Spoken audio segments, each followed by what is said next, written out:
The night of Christmas Eve 2008 is a blur, depending on how much medication I am given that day.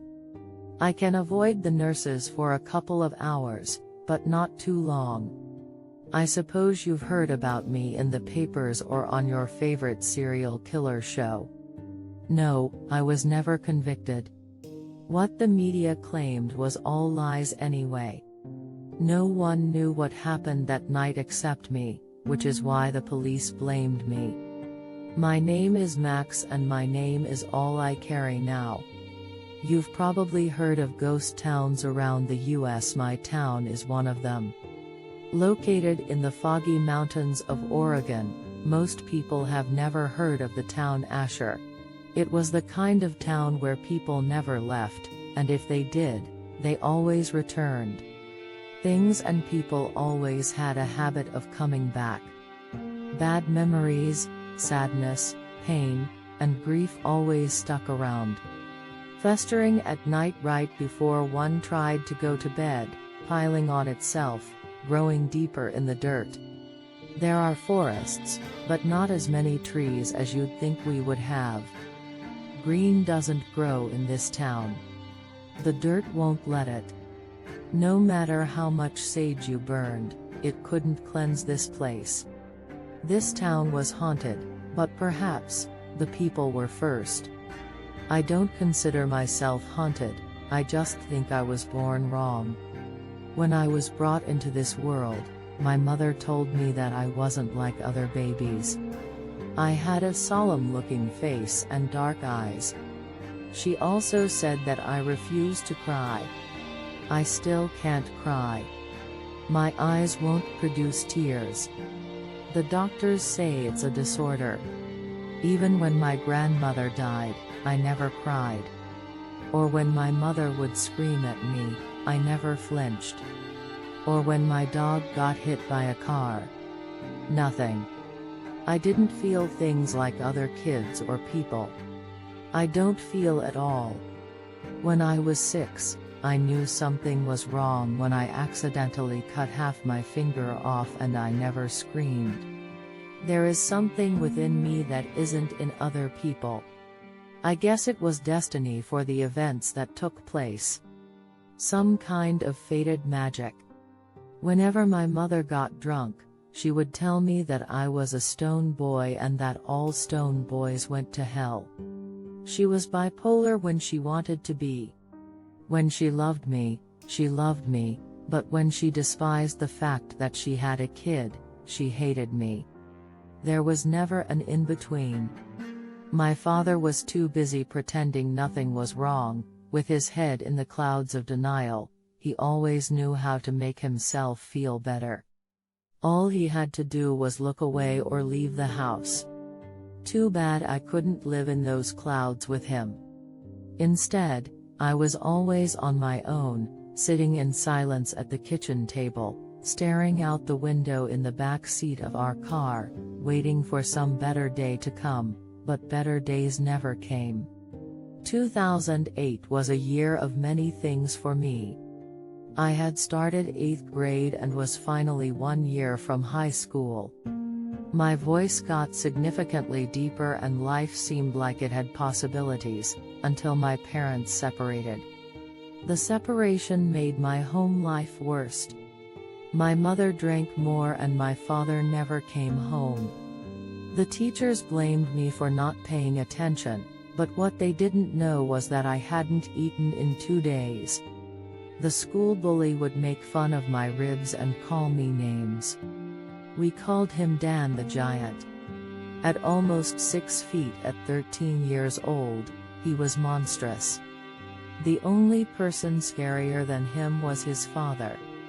His dad was taller than him and viler. Even the teachers were scared. Dan had dyslexia too, but he wasn't that bright, to begin with. Any kid that mentioned or corrected him got the beating.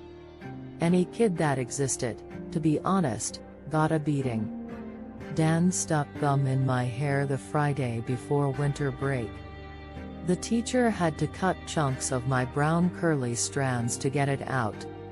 My father blamed me, saying I deserved it because I refused to stick up for myself. How the hell was I supposed to stick up to a 6-foot behemoth? They would all get theirs, I promised myself. One day, they would get it. This whole town. The teacher had us all do an exercise. She called it Santa's magic. We had to write a letter to Santa asking what we wanted the most. The other kids laughed. We all knew Santa Claus wasn't real. For a moment, I believed, because I had nothing else to believe in. I asked Santa for something very important. Something I've wanted for a long time. Something only Santa could give me. I was making a can of soup when my mother stumbled through the kitchen, knocking the bowl out of my hand. "Pick it up," she yelled. Not wanting to get hit, I found some towels and soaked up the liquid. My father looked down at me from the living room without saying a word. Instead, he took his coat and left. God, I hated my parents. They were pieces of cow crap and they knew it. The whole town knew who my mom was by the bars she would frequent and lose her clothes in. Dan the Giant once told the class that my mother was nothing but a no-good whore and my father a loser mechanic. That was the day I punched Dan. Of course, he punched back and harder. Neither of us got in trouble. The principal didn't want to get involved. That was the thing with the town of Asher. No one wanted conflict, and yet there was always conflict. No one wanted to get involved, yet everyone usually was. I put the soaked-up towels in the basement and went to mop the floor. I was angry because that was the last can of soup. No one went food shopping anymore, and when something did pop up, usually someone took it and hid it. I scrambled through the cabinets for anything else I could find. There was nothing. I teared up, my stomach growling, and I drank a glass of water to appease the pain. My mother sat in the corner of the kitchen with her bottle, laughing. "Where did your father go?" she asked, stuttering over her words. "I don't know," I responded. "One day I'm going to leave this earth and never come back." "Then what are you all going to do?" She laughed again. "You're just like your father. Small, weak, and pitiful. I didn't want you, but he made me keep you," she chided. "I never wanted kids, but there you were one day. A mistake." "Stop," I muttered under my breath. "Or what?" my mother replied, vicious as ever. My father came back through the door. He took one look at my mother and went upstairs to his room. "The kids in the town say you're a whore," I screamed. My mother got up from the ground as quickly as she fell back over. "What the hell did you just call me?" "My friends say you're nothing but a dirty whore." My mother reached into the drawer and grabbed a knife. "You piece of shit. How dare you dare call me that? How do you think I pay for this place? Your father, who hasn't had a job in months? Your weak and useless father. Weak and useless. And you know what? You're just like him," she screamed. My mother took another swing at the bottle and then at me. "Just get out. Get out. Get out of my house. Get out," she screamed. I grabbed my backpack and ran out, not looking back. I just ran, not knowing where I was going. I ran knowing that I couldn't go back. Tears flowed down my eyes and my chest felt like it was going to drop out my ass. I must have pissed myself because my pants were wet. I ran through the streets, past the school, past the town, into the woods. The sun had already gone down and the night took over, creating an eerie path on the outskirts of town. I didn't care. I ran through the trees, going off the path, finally stopping when I had no air left in my lungs. My legs collapsed and I sat against a tree. The wind blew against my face, and for the first time throughout that entire run, I realized I was utterly alone. Not just in these woods. I had no family. I had no friends. I had no one. I wanted to not exist anymore. For a moment, I wondered what it would have been like to die. To not be me. Until something shuffled amongst the leaves. I got up and looked out into the darkness. I couldn't see anything. I tried to tell myself that it was nothing until I heard the shuffling again. It was Oregon, so perhaps it was a bear or an animal moving about. The shuffling was heavy. Shuffling and steps being taken by something big and bigger than me. I tiptoed in the dark to try to find the path. I was mortified. With no flashlight or even the moon to help, I was blind. I heard the shuffling again, except closer. My heart was like an engine failing. I couldn't breathe. I kept walking, knowing that whatever the hell was shuffling in that darkness, knows I was there. It was when I felt a hand on my shoulder that I started to run. I didn't know if I was going the right way or if I going deeper into the forest, but I ran. As much as I hated my parents, I would gladly go back to my crazy mother than be in the woods with something I couldn't see. Luckily, I was going the right way as I heard a car drive by. I made it back to the road, but I could still feel whatever it was in that wood, behind me. I waved at the car driving, screaming for help. I took a rock and threw it at the car. It smashed a window. The car stopped and reversed. "Help me!" I screamed. The car pulled over and a man wearing a red plaid shirt with a long grimy beard got out of the car. "Help!" I yelled. "What the fuck do you think you're doing, you little shit?" he screamed, examining his car. "There's something after me," I yelled. "I don't give a fuck. Look what you did, you little shit. There's someone out there following me. Please," I pleaded. "You better hope your parents can pay for this or I'll chop off your balls as payment," he screamed. The grimy bearded man grabbed me by my neck and slammed me against the car. "Or maybe I should do it now," he said. His breath smelled like beer and rotten cheese. He was missing a tooth on the left side of his mouth. I turned away, terrified. Before he could strike me, I fell to the ground. Something dragged the bearded, grimy man away from me. "Kid, get the gun in my car," he yelled at me, blood coming from his nose. I went into his truck and found a revolver under the seat. I could hear something attacking the bearded man. The thing from the woods. I could hear the tearing of flesh and the breaking of his bones. I grabbed the man's phone that had dropped on the ground and put it on flashlight mode. The man was dragged into the woods, screaming, leaving a bloodstain on the road behind. I screamed and went into the car, locking the doors. I didn't know how to drive a car, but I figured it out. I put my foot on the brakes and out the gear in drive. Even though I put my foot on the gas, the car wouldn't move. Whatever creature took that man, came back, this time, for me. It was holding the car from the back. I got out and started running back through the dark. I tried to call 911 on the dude's cell phone, but something knocked it out of my hand, smashing it to the ground. I stopped, feeling the creature circling me. I prepared myself to be torn apart like the grimy bearded man. Instead, I felt a stale breath on my neck. I turned around, not seeing anything.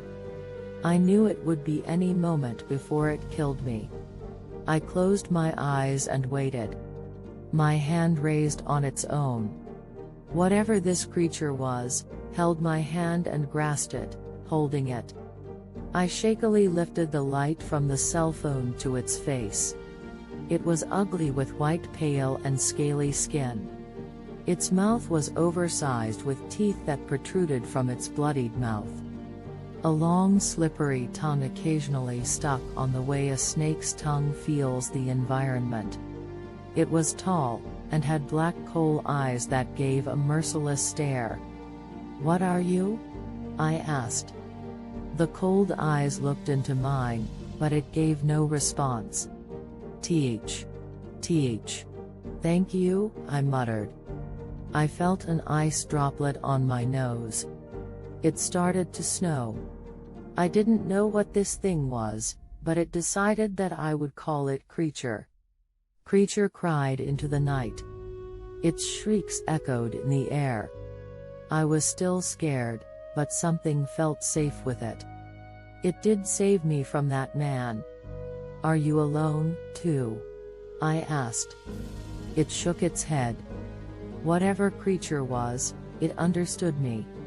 The creature took one last look at me and ran into the woods, disappearing into the trees. I ran home and away from what would be a future crime scene. I was terrified, confused, but also curious. I opened my front door quietly, hoping that no one was awake, and tiptoed to my bedroom. The next morning, the entire town was talking of bears, thieves, or wild animals that must have taken Burton John A.K.A., the grimy bearded man. That was his name. Only I knew what happened to Burton, and he was definitely dead. I guessed Creature took the body and finished it off elsewhere. My mother left me alone the next day, perhaps out of guilt. My father never asked me how I was. I quickly got dressed and went off to school. I didn't notice the dirt in my hair left over from last night. Dan the Giant made jokes to the class about how poor my family was, that we couldn't afford water and that we were all dirty people. I ignored him, but he just wouldn't stop. For an entire 30 minutes, he kept going, unable to control himself. The teacher sat at her computer drinking her coffee, living in her clouds of denial, and pretending nothing was wrong. Then the thought came to me. How interesting would it be to have Creature eat Dan? It was murder, I quickly realized, and I was not a murderer. Dan kept going for the rest of the class period. Something changed in me. I realized Dan didn't deserve mercy. He deserved to get eaten. He was a piece of shit, and he would eventually grow up to be a shit adult. People like him never grew out of their shit nests. Kids like Dan either became violent men that preyed in bars or violent cops that preyed on civilians. No one would miss him. Remembering the gum in my hair, and I knew that something had to be done. He had to be punished. We all got let out early for Christmas Eve. I skipped the bus and walked back down to where Creature was. Police and townies were all over the woods. There was no way I would be able to find him. I went back home. My mom was going through one of her cycles where she bought food, cooked dinner, and acted like she didn't just kick me out the other day. This happy cycle only lasts a couple of hours before someone says or does something that tips the scale and she's full-blown crazy again. I took the opportunity to eat and go to my room. Not more than an hour later, after my father mentioned that the gas got turned off, did she tip. I started packing a bag for myself. I put on my shoes and left for the front door. I wanted to get ahead of the storm and look for Creature. The second I opened it, my mother's hand slammed it shut. "Where the hell do you think you're going?" she asked. Why do you care? I snapped back. You're not going anywhere.